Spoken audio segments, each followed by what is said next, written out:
vibe, we shine on the light. Welcome to chat night, we bring you good vibe, we shine on the light. We all over the world, chat night Africa. We all over the world, chat night Africa. Welcome to chat night, we bring you good vibe, we shine on the light. Welcome to chat night, we bring you good vibe, we shine on the light. We all over the world, chat night Africa. We all over the world, chat night Africa. Welcome to chat night, the only place that we give you good vibe. Chat night Africa. Welcome to chat night, all over the world we are shining the light. Chat night Africa. Welcome to chat night. Let me be very honest with you. There isn't anything we will be talking about in this show that you haven't heard of or experienced. Habits. Money habits that gradually put people in deep pits. So deep, the light seems miles away. By the time this show ends, we will have shared light on the dangerous behaviors, but more importantly, offering a lifeline to break free. Will you let your future be defined by today's mistakes? Caution. It's not what you know, but what you do with what you know that turns things around.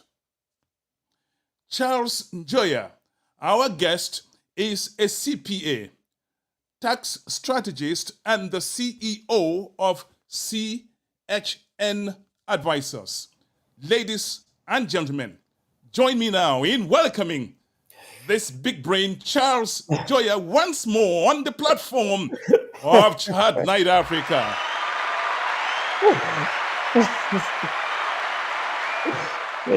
Thank you. Charles, thank you for accepting again our invitation to Chat Night Africa.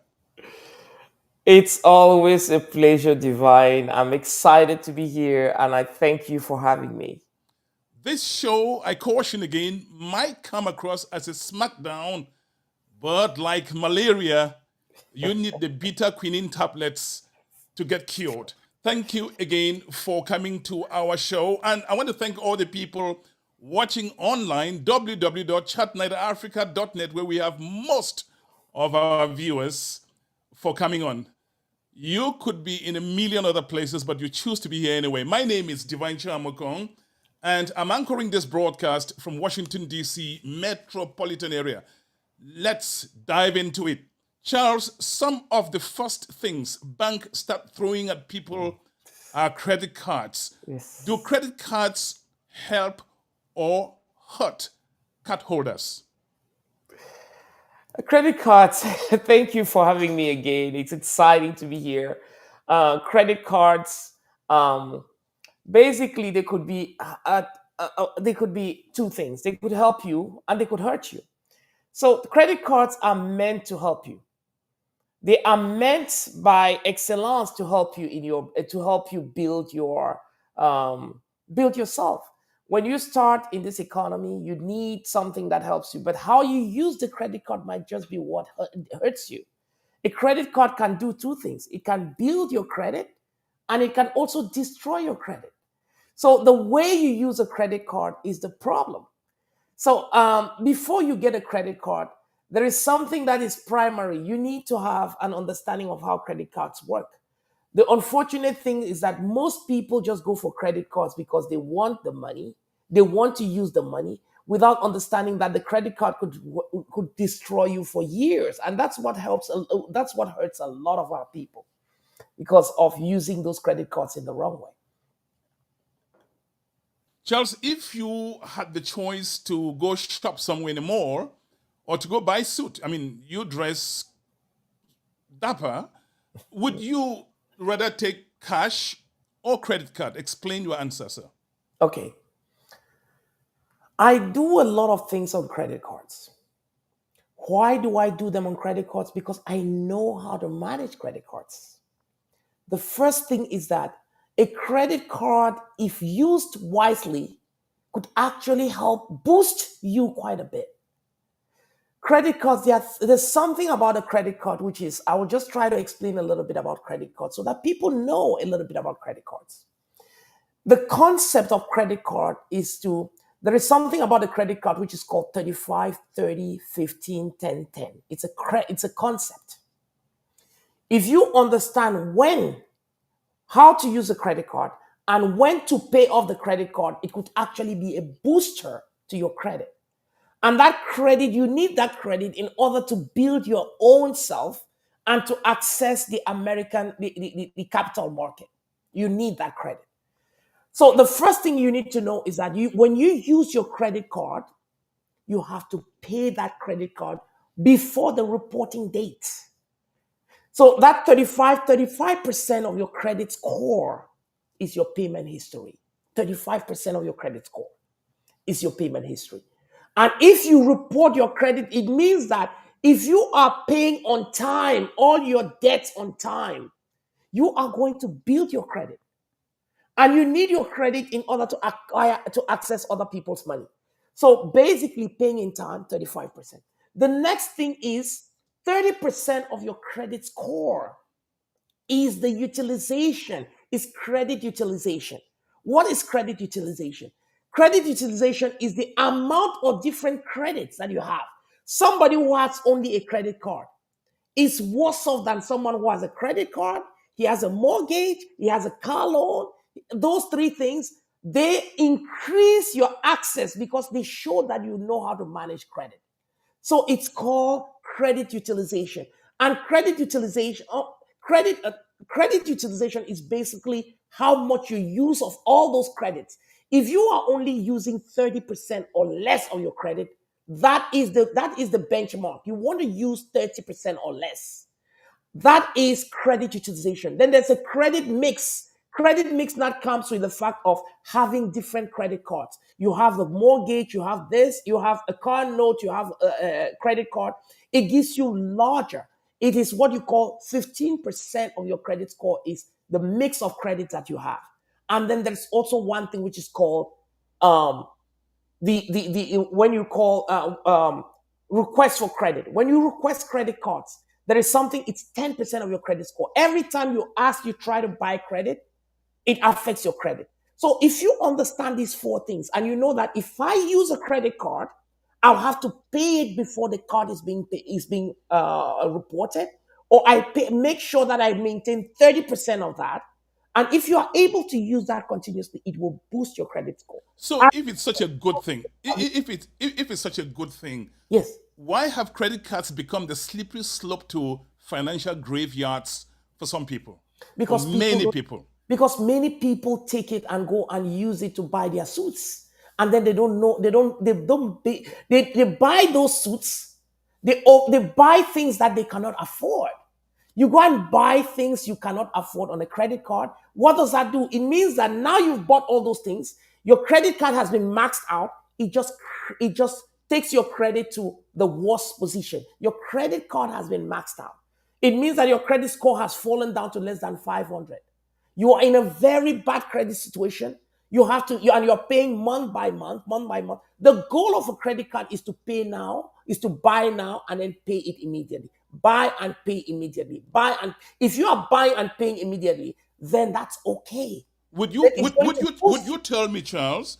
Would you say credit cards are of advantage to the card holders, the banks, or the card holders? Absolutely, it's an advantage to the bank. It is always an advantage to the bank.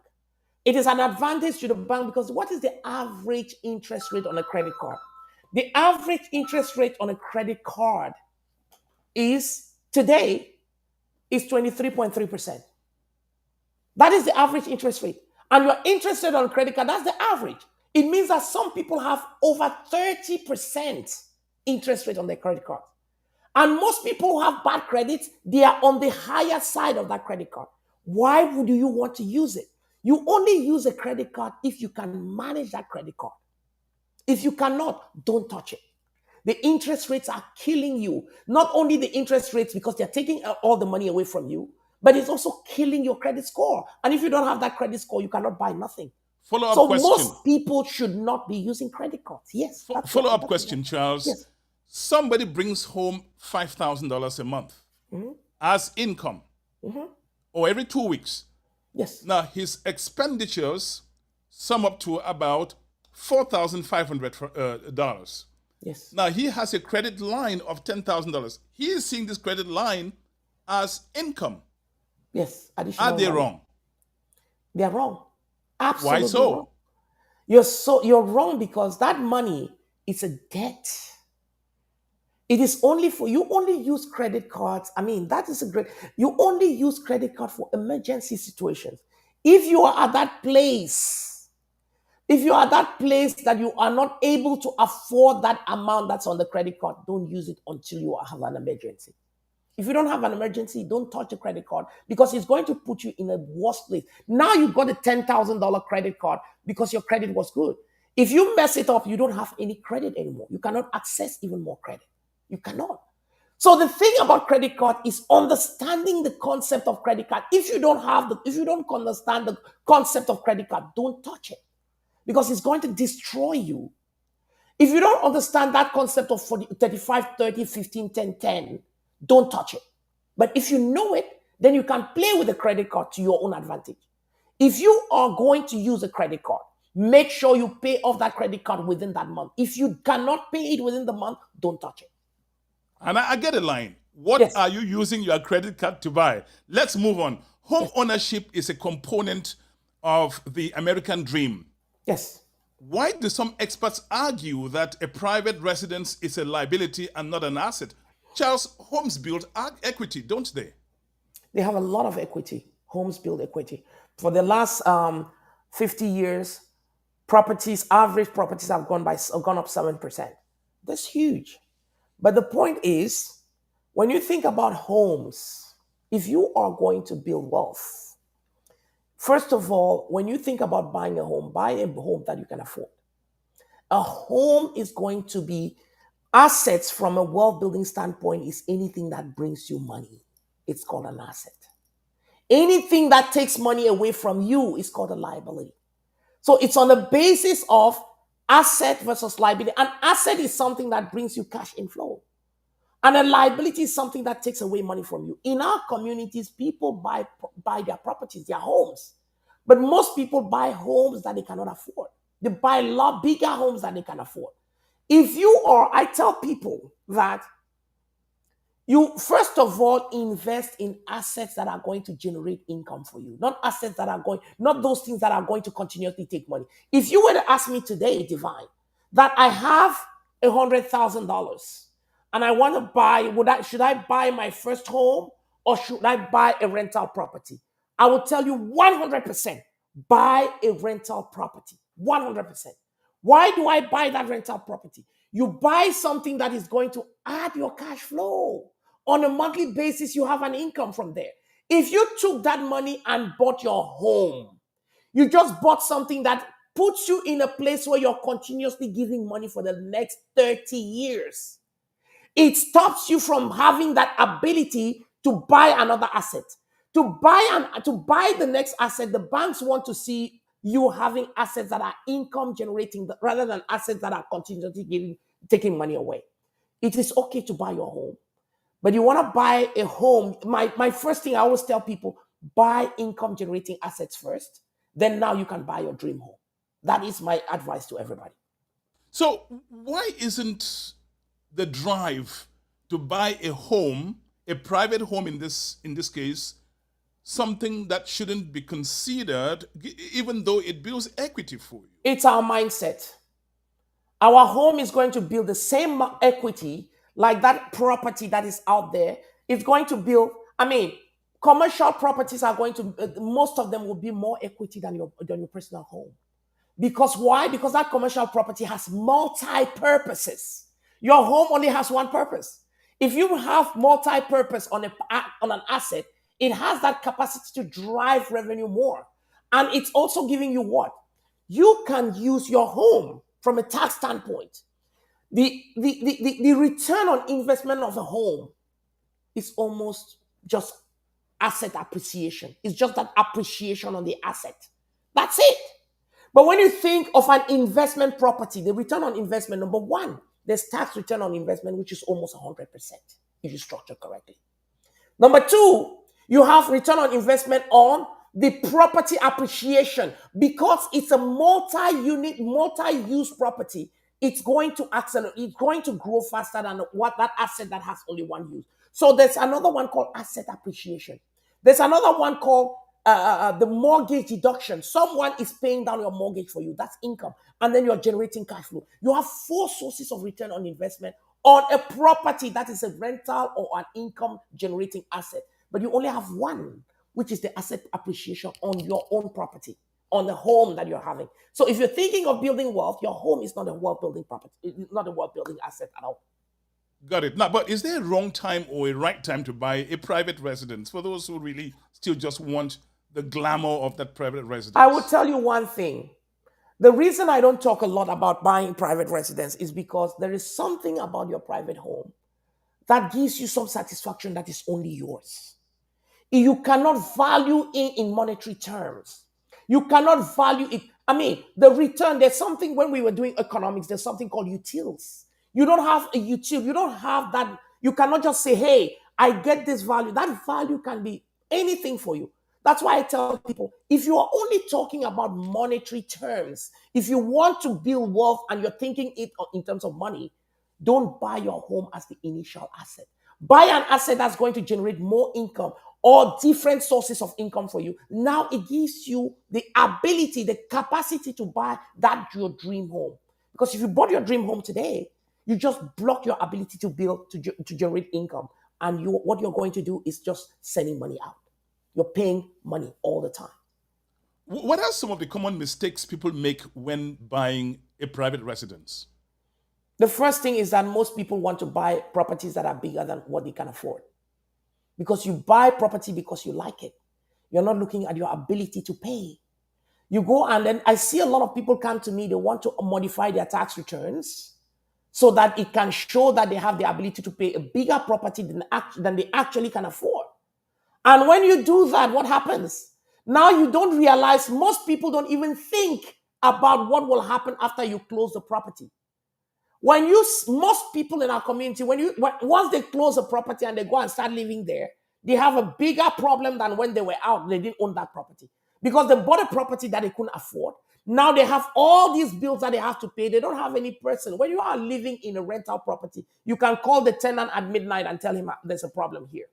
Now, when you own your home, it means that when that HVAC system is down, you have to pay for it. You have to pay for every single thing that is in that home. That's why some of us stay in our homes and the homes get dilapidated, get broken in many ways. We are not able to fix it because we bought a property that we could not afford it. And then now we cannot even sleep in the house. You're working 24 hours a day, 23 out of 24 hours a day because you want to be able to pay that mortgage because the mortgage at every point in time, you're facing an eviction from your own property. You're facing a foreclosure because you bought something that you could not afford. You are watching Voices of Africa, and my guest this week is Mr. Charles Njoya. He is a CPA, tax strategist, and also chairman, CEO of CHN Advisors. I appreciate you coming to take questions, sometimes sorted questions on this platform, Charles. I know. Is it smart to rent or to own a home? I've had that question asked repeatedly. Both. It depends on where you are in your wealth building process. When you own a home, like I said before, you're getting one source of return on investment, and you have a lot of expenditures that you're putting on that property. That's why to buy a home, if you are starting a job, if you're just starting, and you tell me, hey, should I buy an investment property or should I buy my home? 100% of the time, I'll tell you, buy that investment property. I have people on my platform who have about 10, 20 properties, and they are still living in a rental property. You're not forced. You are not confined to that rental property because you can move out at any time. But when you have a home, at times you're stuck. You cannot do many things. And then the cost of running a home is very high. Properties, rental properties will give you a lot of tax deduction, tax savings. And those tax savings alone could help you buy your own rental, your own personal property. It's like everything. You start first by building income generating assets. Then once you have the income generating assets, once you're getting so multiple sources of income, then now you can look for your home because you can afford it. The key about buying a home when it comes to wealth building is about how much am I getting as return on investment on this property. Everything you buy should be around return on investment. Again, like I said before, when you have a property, your home, the satisfaction that you get from just owning your home might just be too much for me to tell you that, hey, don't buy that home. But if you're thinking from a purely financial standpoint, always buy an investment property before you can buy your home. And this show is being broadcast concurrently on www.chatnightafrica.net, and it's on YouTube two places, Facebook two places, on YouTube and LinkedIn. Charles Njoya, the importance of a good credit history in the United States cannot be overemphasized. If someone asked you to co-sign them to buy something, would you do it? I'll tell you something about co-signing. 90% of the time, in every coaching I've been to, they tell you, do not do it. Every coaching platform, my mentors will tell me all the time, do not do it. But the reality is that I have been co-signed by somebody. I have been co-signed on a property to get into to go to a particular school by somebody, and that person, I was able to basically pay off the loan in time, and I never created a situation where that person was in danger. But 99% of people who are going to have you co-sign for them, they are probably going to get into some trouble, or they will just ignore that. They don't understand the thing that they just got into. Most people who are asking you to co-sign is because they already messed up their own credit. And if they've done it once, they're going to do it a second time. They are going to do it a second time and a third time. So most of every place I've been to, they will tell you, don't co-sign for anybody. Do not co-sign, because that's your passport to wealth building. And if you do that and that person destroys you, I mean, that person can be going, you can't do anything about that person. If you can help person by just giving him the money, give him the money. I am being, like I said here, when I talk about this, I am always being biased because I have used that before. Somebody has co-signed for me, and I don't know. And fortunately, I was able to give value to that person. But 99% of people are people who already failed on themselves. They are going to fail on you.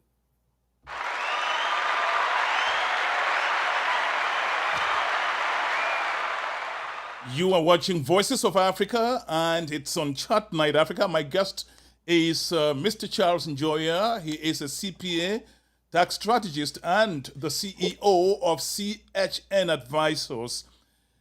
Mr. Njoya, how could co-signing become a problem to the person who is supporting? Just somebody who says, maybe a family member, it's a brother, who comes and says, look, Brother Charles, I want to buy that nice car. Well, how does it become a problem? It becomes a problem. I mean, most of the people who are asking for those cosigns, they too is because they have a bad credit. Their credit is bad. And what made them to get to that place where they have a bad credit is because they weren't paying their bills. Or maybe somebody who doesn't just have credit. Or maybe somebody who has not built credit. But the reason it becomes a problem is because that person who asked you to co-sign, if that person defaults on that loan, it falls to you. You are responsible for that loan. And if you don't pay off the loan, then what happens? If that person becomes incapacitated or anything happens to that person, you co-sign, you're responsible for that loan. And in most cases, we co-sign, we don't even know the responsibility we're carrying because somebody just brought a piece of paper, we signed it. When you sign that piece of paper, you're saying that if that person doesn't pay the loan, I will pay for the loan. If that person defaults on the loan, I will pay for the loan. So you should be ready that if that person cannot do it, you are going to do it. If you are the parent, yes, you can co-sign for your kid.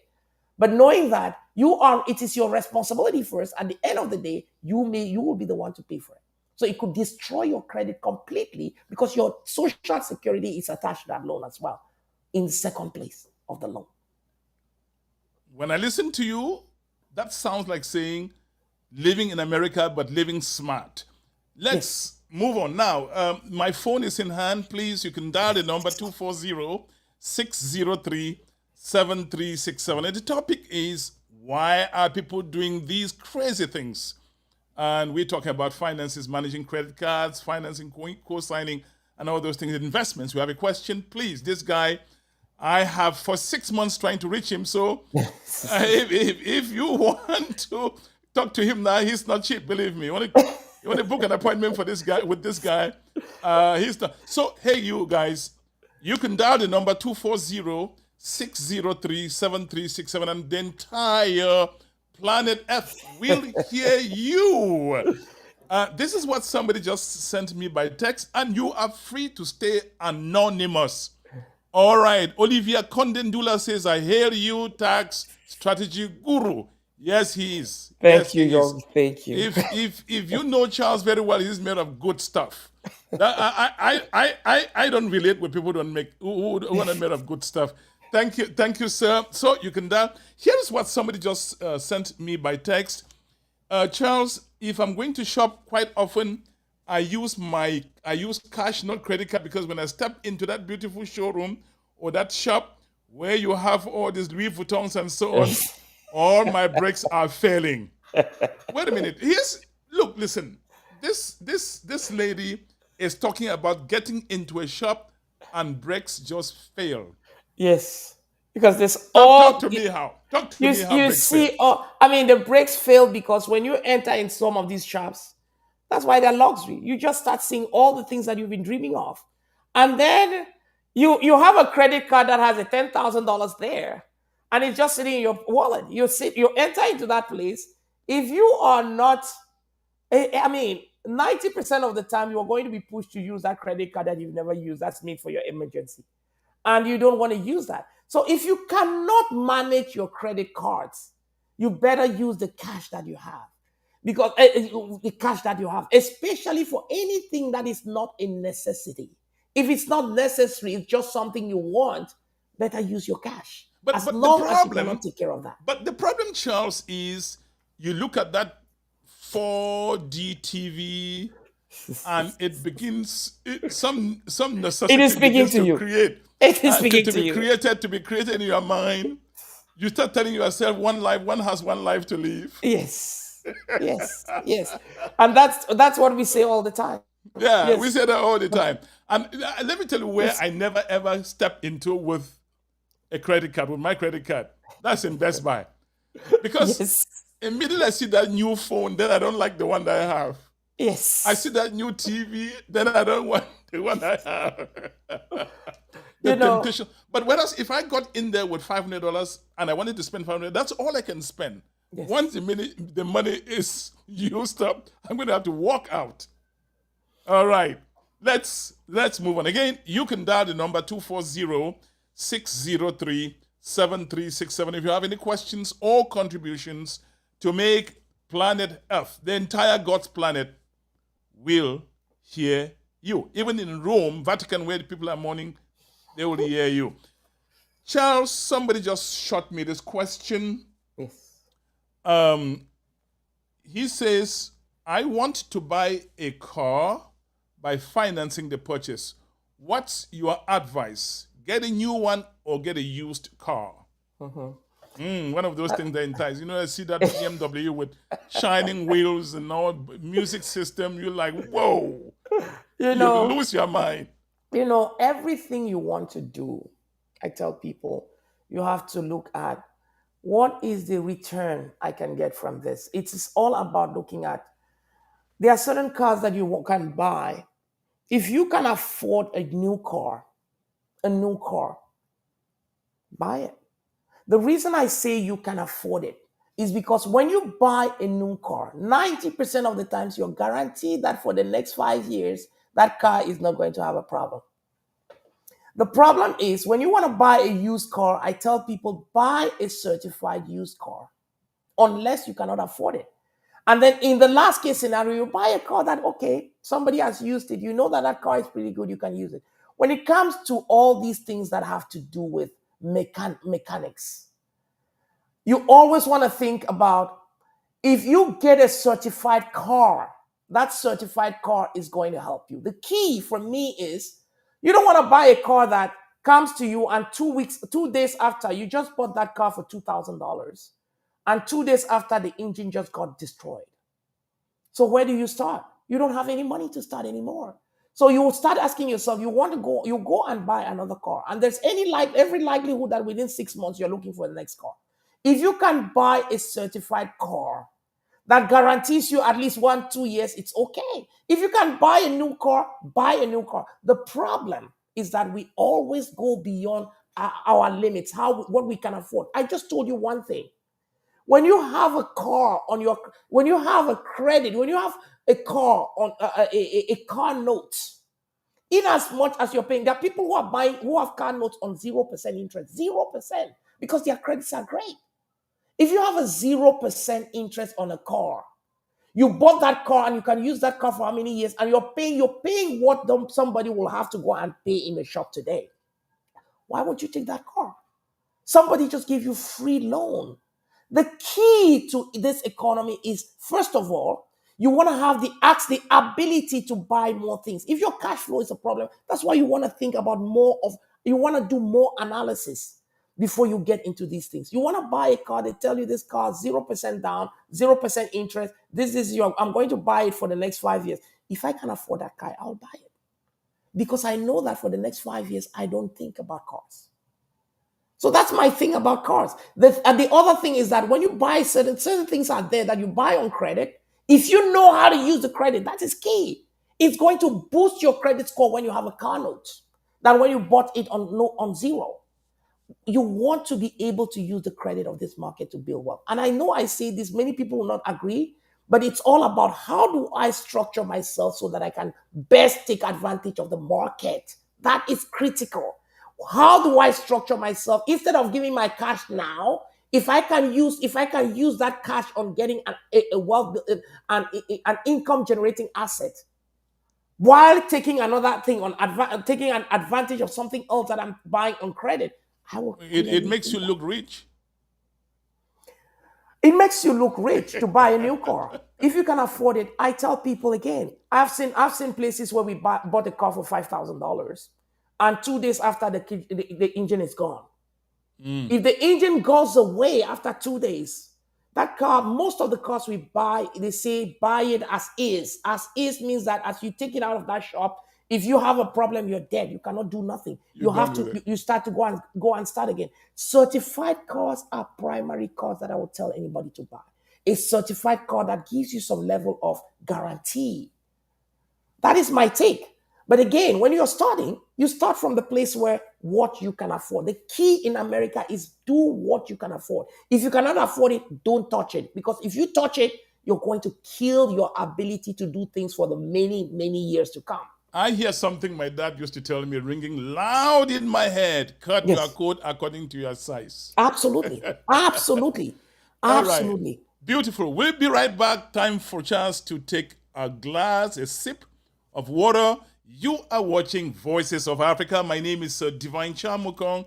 I am in Washington, D.C. metropolitan area. We have hot questions to ask Charles. Time for this interlude of music. Now I'm going to take you to Ghana for 2 minutes. It's a short trip to Ghana. You are going to love what you see. Let's go. The trip to Ghana begins.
Ghana is one of the most beautiful places.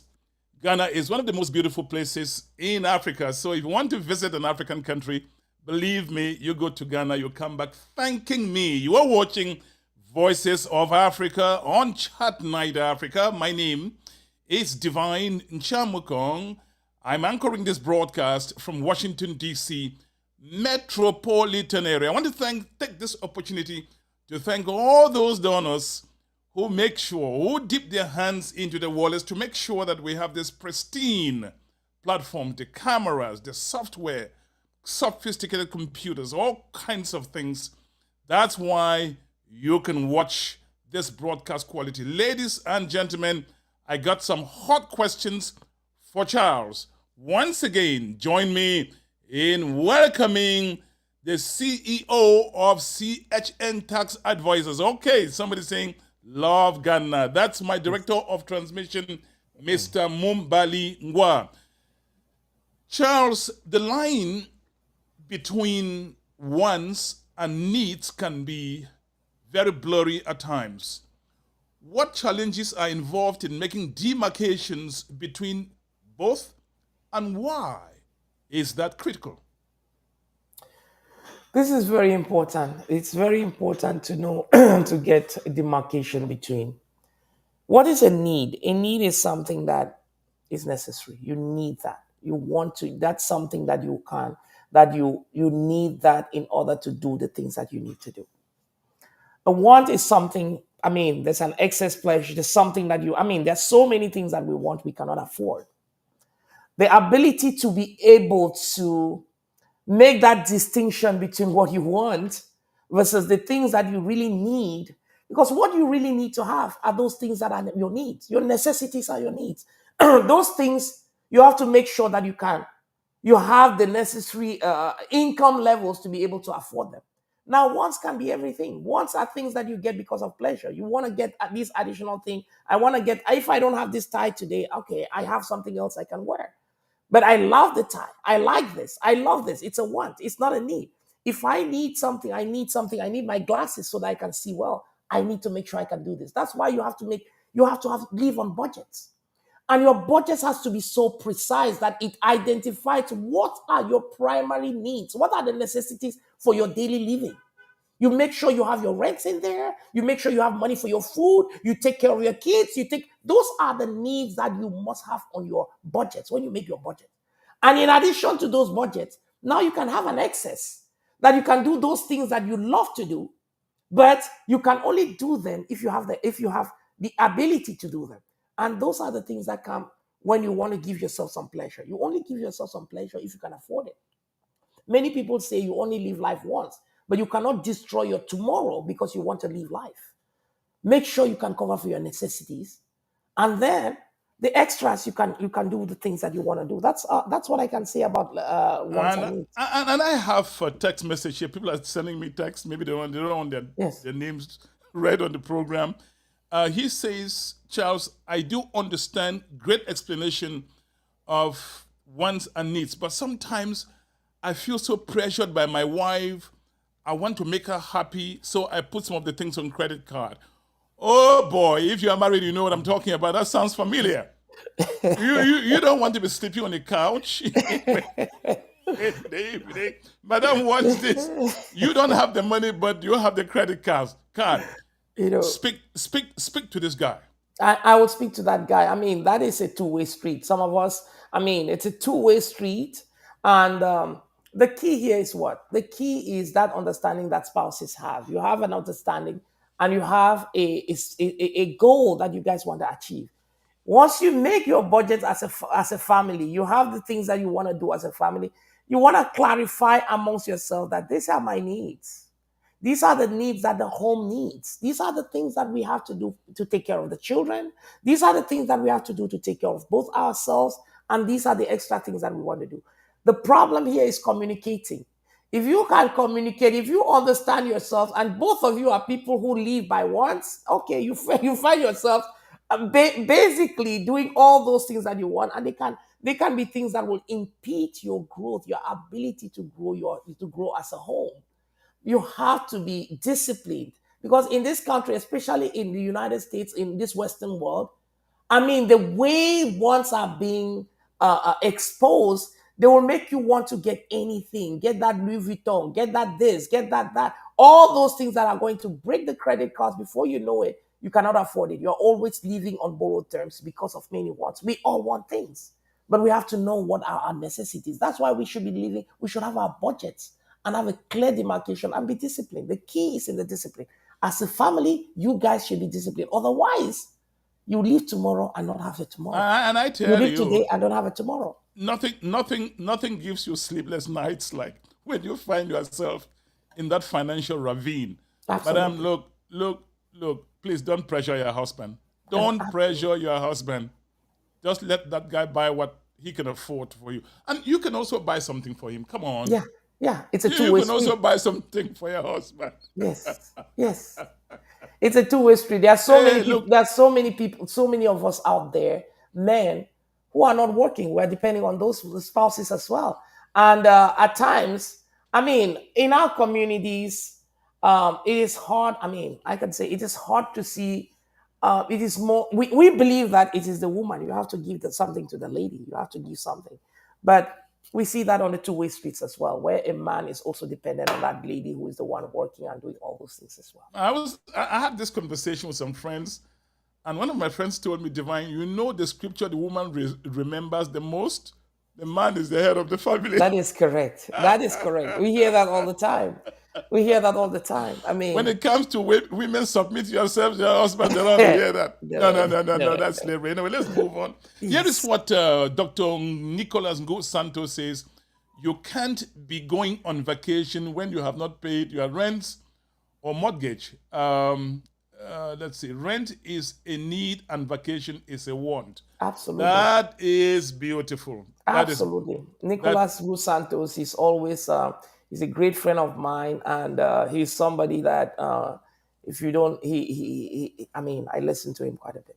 and these things we are talking sound like a no-brainer, but it's unbelievable how people get themselves on slippery slopes and then fights break out in homes. Yeah, Lots of things just go wrong. yeah. You see somebody just emaciating, you think that they're sick of something, it's just that. Yes, Or yes. you see somebody in that beautiful house and they are not sleeping, they are working 5 jobs to pay that mortgage. We see that all the time. The biggest cause of divorce is in America, and I know psychologists like Nicholas could talk about the biggest causes of divorce in America is money. Money is the biggest cause of divorce. It's money. We This start is fighting around money. Yes. This is what my transmission director, Mr. Mumbali, writes. Uncle Charles, best of the best. Thank I you. He appreciate is you, sir. writing from Mexico, I where he appreciate is right now, where he's visiting. Let's move on. Charles, you are a CPA Yes. and tax strategist. What are really the tax refunds people get from IRS when they file taxes? Should they be setting themselves for deductions during for tax refunds, big tax refunds, or what should they do? What are these refunds? Uncle Now Sam's largest to people? that's a great question, and that's a question that we can have a whole topic just talking about refunds. The understanding of refund. When you get a refund, there are different types of refunds. The first of all, let's talk about how taxes work. When you file, the tax system in America is on a pay-as-you-go system. Pay-as-you-go means when you receive income, you have a deadline within maybe the month or the next month to pay that income, to pay the taxes on that particular income to Uncle Sam. So you pay as you go. You don't wait till the end of the year before you pay the taxes. Those who are on W-2, the income, every time you get a pay, the paycheck, there's a part that is taxes that have been withheld, and they are being remitted to Uncle Sam, either to the state or to the federal. That is, you are paying your taxes as you go. At the end of the year, there are some people who have not paid any taxes. If you're making a business, the expectation is that when you own a business, you are paying either monthly remittances to the state or on the federal government, or you are paying them quarterly. Those are the expectations. Now, when you pay those amounts at the end of the year, what do? You're going to do a reconciliation in the form of a tax return. A tax return is a reconciliation document. Once you're reconciling, you're calculating what you ought to pay based on your total income, and then you compare it with what you have already paid. If you have already paid more than what you were supposed to pay, you get a refund. If you've paid less than what you were supposed to pay, then you have a tax to pay because you did the reconciliation right now. Now, some people get an additional money even though they did not contribute anything in the taxes, or maybe even if they contributed just enough, they can have something called a tax credit. And what is a tax credit? They are refundable tax credits that you get when you file your taxes. Your additional child tax credit is a refundable tax credit. Those tax credits, any advance payment that you made to Uncle Sam is a refundable. Anything, those credits that are refundable, they are the ones that can give you a refund even though you did not pay any taxes. Now, what do I tell people? Most people come to us and they think that, just by filing my taxes, I am going to get a refund. No, you're not going to get a refund. If you did not pay any taxes and you don't have any refundable credits, you don't have any refund. Refunds are only for refundable credits or for money that you already paid in advance. If you did not pay anything and you don't have any refundable credit, children is $1,400 per child. So if you take that, you multiply by the number of children, that is a refundable credit. You are going to get that. And then there's educational credits that you can get in form of refundable credit. But those are the key things. Anything that is not refundable, you are not going to get the money back. If you don't get the credit, you either lose it or it's going to be carried to next year. There are so many people that get so different types of credits. They have different types of money, but they cannot get a refund. So don't always expect to get a refund. The government does not create money to give you. You only get a refund because you basically had overpaid. And if you overpay, you are entitled to your refund. You have to you have to go for your refund. But I tell people, the goal is not always to look for refunds when you're filing taxes. The goal is not always to file for refunds. And the reason I say this is because many people in our communities, they don't want to make money. They don't want to build wealth. They have blocked themselves from building wealth because they are stuck they want to make low income so that they get the child tax credit, the refundable child tax credit. They get some sort of refunds that are coming from tax credits, that are coming from refundable tax credit. You've maintained yourself as a low income because you want to get refund. That is not what we are in this country for. We come here for a dream, and that dream is about making money. Refunds have never made somebody wealthy. Refunds. If you focus on refunds and on benefits, you are lost. You're going to lose your own everything you have. Refunds, anything that is an aid is given to people who are broke. You don't want to be seen as a broke person because you don't have access to any of the country's capital. You don't have access to capital if you're seen as broke.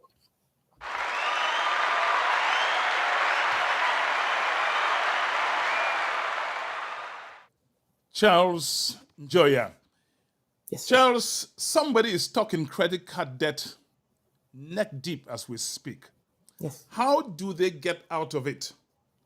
Like I said earlier on, people in debt have no sleep. Yeah. When you don't sleep well, when you are sleep deprived, there's a slew of health problems that follow. Yes. Speak to those people. How do they get out of that hole? The first thing, if you have credit card debts, you have a heavy amount of credit card debt, or you have a credit card debt that is worrying you. I mean, most people just forget about their debt. When you forget about your debt, it's like forgetting about your future. It's like deciding that my future, I have abandoned my future. I don't want to do anything about my future. I see a lot of people, they tell me, hey, I'm just working on cash. All my things I just pay on cash. And they are very proud about it. I mean, let nobody fool you. The only reason a person will tell you, oh, I only live on cash is because he doesn't have access to credit.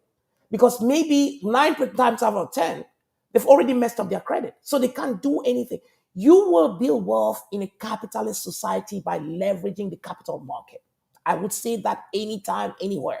You can only leverage the capital market if you are able to show that you have the ability to pay and you have the willingness to pay. And if you've shown historically that, hey, I had a credit card that and I did not pay it, guess what? Your credit is going to be completely destroyed by credit card debt. I told you that 35% of your credit score is credit history. So now, if you find yourself in that place where you have heavy credit card debt, the first thing you want to do is try to get a debt consolidation. You get debt consolidation because they are going to move you on that credit, which is normally credit cards are, the interest rates on credit cards are crazy. So they are going to move you on that, consolidate that, and bring that to a one lump sum credit, and then you can pay that as one, and then you have to increase the amount of work you do. There are steps to avoid to pay off your debt, and people like who? People, I mean, there is people like Dave Ramsey. Dave Ramsey is the person who talks a lot about how to get out of debt. It is so important that you get out of debt, especially all these credit card debt, because credit card debt is the worst debt. It is the worst debt. Make sure you find a way, work more time, work overtime, pay off your credit card debt, because it's only by doing that that you're going to build that credit that allows you to build wealth. Otherwise, you have left your village from wherever you left from Africa, and you've come here and you're living the same, because the big thing that gives you access to wealth is access to that capital that you need in this country. The last question before your last word, Charles. How do you overcome the challenges of saving for the rainy day? How do you get from being a spender to being a saver? Number one, financial education. You have to learn how this system works. Financial education. You have to make more money, and you have to understand how to save the money. I tell you that wealth, your wealth is the prime. One of the things that you can do is understanding how the system works through taxes. The tax code is a wealth builder. But for you to build wealth in America, you have to earn income. And if you are already dug in debt, you want to get yourself out of that debt, it means that you have to work harder to get out of that debt. It means that any money that you were paying to Uncle Sam in the form of taxes, you have to leverage the tax code. Use the right people who can help you save money in taxes. Why would you be paying $50,000 in taxes to Uncle Sam when you have a debt to pay? You can leverage that tax. If you work with the right people, you can basically save those taxes and use it to pay your debt. There are so many things you can do when it comes to getting yourself out of debt. If you're already inside debt, it means that you have to do things that are out of your comfort zone in order to be able to get out of that debt. And once you get out of that debt, there is something called financial education. As you're going through that process, also study, learn, understand how this system works, understand how credit cards work, so that because if you understand how credit cards work, you'll be able to manage those credit cards. There's everything in the system that you can learn, but it's called financial education. You have to educate yourself financially so that you can get out of what we call the rat race. This is beautiful. Before I bring back Charles for a last word, a strong last word, I'm going to have this song. I love it a lot. It's by the Grassfield Music. Oh Lord, people are writing and writing and writing. Here is Grassfield Music. You are watching Voices of my hands, never let me down. Oh my, you're gonna hold my hand. Yeah. Take my hands, let me see your face. Give me strength to push on through.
right, I was sent that song from Bamenda, Cameroon by the Grassfield Music. It's a group called Grassfield Music. Now, if you're discovering this broadcast, this platform, for the first time, here we have 4 broadcast programs. We have Healthline, we have Voices of Africa, which is what you're watching now.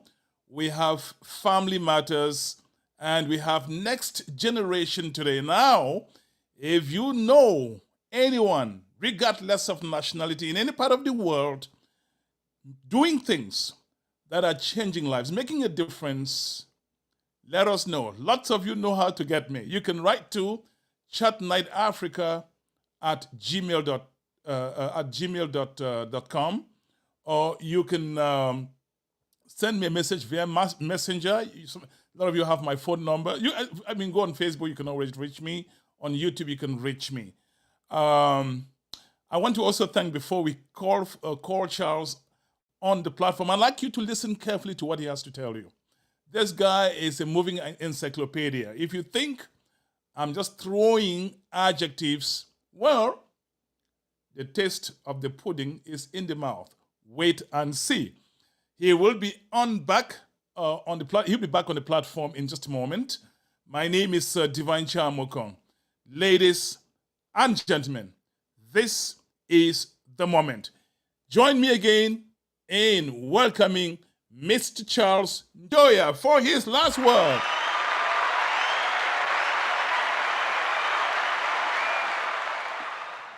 Charles, at some point it sounded like a smackdown, but sometimes we need these things. We need these things. Now, I'm going to give you 2 minutes, 2-3 minutes for your last word, and you have the platform. Thank you, Divine. I'm going to say this, and this is very important. I say this all the time, and I will reiterate it. Whether you are listening to us from Africa, you're living wherever you're listening to us from, the first thing you want to do is, in terms of building your own empire, leaving a lasting legacy, wherever you are, is understanding the system. If you don't understand the system of where you are, you're going to lose it. You're going to miss it. When you understand the system, you have to be humble enough to understand that you don't know anything, and then look for the right people who can help you. That right people might not always be the person, maybe the person you just met. It might require you to pay to get the right information.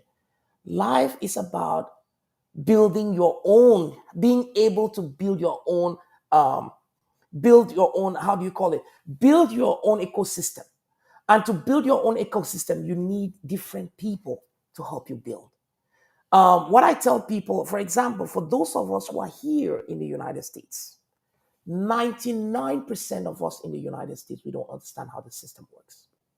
99%. But if you ask a group of people who are seated, you'll get about 70% of the people who tell you, I know everything. They know everything. They know everything. But yet, they are not doing much. I'm not saying this that I'm doing anything. We need to be humble enough to understand that we don't know everything. We know we are the best at what we do, and we need other people to be able to help us get to where we want to go. There is a concept called leverage. Leverage means that when you are in any place, you are best at what you do, other people can help. Other people are best at what they do. Leverage them. That is the way you're going to build your own ecosystem of people that are helping you build your economy. In America, for example, for those who are in America, America is a country where education, information is critical. Information is critical. I tell people your wealth is in the taxes you pay. 99% of us don't know how to avoid paying taxes. But if we avoided paying taxes, we have that money that we'll give for our first investment property, second investment property, third investment property. Because you avoided paying taxes in year one, you can become a millionaire just by doing that. And that requires you to understand how the system works, leverage the right people, enter everything that is going to give us access to wealth is here in this country. But we have to leverage other people because we don't have the expertise to be able to do it. Leverage the system. Use the right people. Unfortunately, the problem is most of the things are not taught in a school. The thing we do in CHN Advisors, we learned it from our history. And we are able to do what some of these boys that are called Jewish boys are doing. We are able to bring that to our own communities, where we have a system where you can come here, we save you on taxes, we take your tax savings, we help you acquire assets with it, because wealth is in assets. Assets don't pay taxes. You structure your estate, you're going to be able to build extraordinary wealth in America. That's the way the system works. The government expects you to build the economy. And the government has given you two things to build the economy. The government gives you access to be able to generate income. That's number one. And number two, the government gives you the capital market, which is the largest capital market in the world, to be able to use that capital market and acquire assets. And assets is wealth. You better use your ecosystem and build your own economy. That is my final word. How can you be reached? I can be reached easily. Chad Night Africa knows how to get me. You go through Chad Night Africa. You can also reach me by going to my website, chnadvisors.com. You can get to that website. If you go to my website, you will see there, book a free discovery call. That discovery call is free. You book a free discovery call, then you have access to me for us to talk about how we can structure you. The key is in structure. If you structure yourself well, you will pay zero in taxes. You'll also be able to build that generational wealth that you're looking for. Did you hear that? You do that for your kids as well. Make our children need to understand how this system works. Otherwise, we live in a system where we just basically living in a rat race. Let's get out of that rat race and help our children understand how to get out of this as well, so that we too can become the next set of the 1% of America. That is my message to all of us. This is what you get by watching Chat Night Africa. Yes. Just talked about tax avoidance. That is legal, very, very legal. Yes. What is illegal is tax evasion. There's a difference between the two. Thank you so much, Brother Charles, for coming again to take my questions. Ladies and gentlemen, that's how we say merci à tout le monde. We will be here same time next week. If I knew how to say it in German, I would say it, but I can only say that in French and Mungaka. My name is Divine Chamukong. This is how, exceptionally this week, we will wrap up on this show. Thank you for watching. Goodbye for now. Chat Night Africa. Chat Night Africa. Chat Night Africa. Chat Night Africa. Chat Night Africa. Chat Night Africa. Chat Night Africa. Chat Night Africa. Chat Night Africa. Chat Night Africa. Chat Night Africa.